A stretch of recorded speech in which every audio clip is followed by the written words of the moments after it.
తెరాస నేతల ఏపీ పర్యటనలో తెదేపా నేతలు పాల్గొనరాదని ముఖ్యమంత్రి చంద్రబాబు ఆదేశించారు. కాదని ఎవరైనా పాల్గొంటే కఠినంగా వ్యవహరిస్తామని హెచ్చరించారు.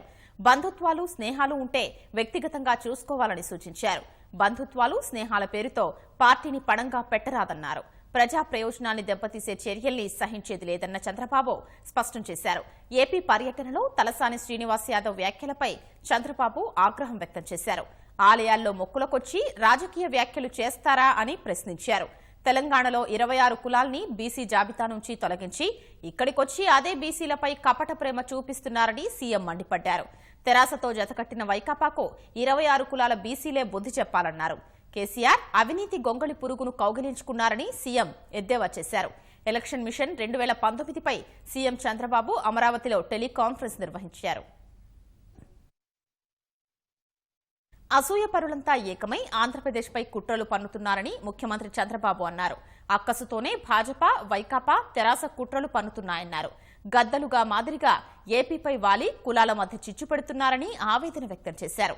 తెలంగాణలో సెంటిమెంట్ రెచ్చగొట్టినట్లే ఏపీలో కులాల చిచ్చు రగిలిస్తున్నారని ఆగ్రహం వ్యక్తం చేశారు.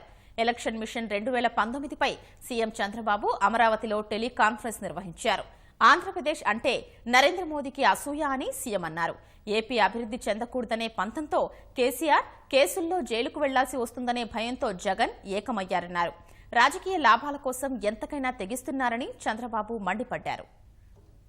పార్టీ నేతలపై చంద్రబాబు వ్యాఖ్యలకు సంబంధించి మరింత సమాచారం మా ప్రతినిధి శ్రీనివాస్ మోహన్ ను అడిగి తెలుసుకుందాం. శ్రీనివాస్, చెప్పండి, పార్టీ నేతల్ని చంద్రబాబు హెచ్చరించడానికి గల కారణం ఏంటి?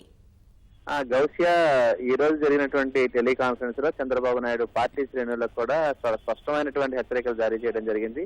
సంక్రాంతి రోజు తెలంగాణ మాజీ మంత్రి, ఎమ్మెల్యే తలసాని శ్రీనివాస్ యాదవ్ ఆంధ్రప్రదేశ్ లో ఈ సంక్రాంతి సంబరాలు, పండుగల్లో పాల్గొనేందుకు పర్యటనకు వచ్చారు. ఈ సమయంలో ఇబ్రహీంపట్నం వద్ద జరిగినటువంటి యాదవుల ఆత్మీయ సమ్మేళన కార్యక్రమంలోనూ, అలాగే విజయవాడలోని కనకదుర్గమ్మ వారి దర్శనానికి వచ్చిన సమయంలో కూడా రాష్ట్ర అభివృద్ధికి సంబంధించి, అలాగే బీసీల సంక్షేమ వాళ్ళకి నిర్వహిస్తున్నటువంటి కార్యక్రమాలకు సంబంధించింది కూడా తలసాని శ్రీనివాస్ యాదవ్ తీవ్రస్థాయిలో విమర్శలు చేయడం జరిగింది.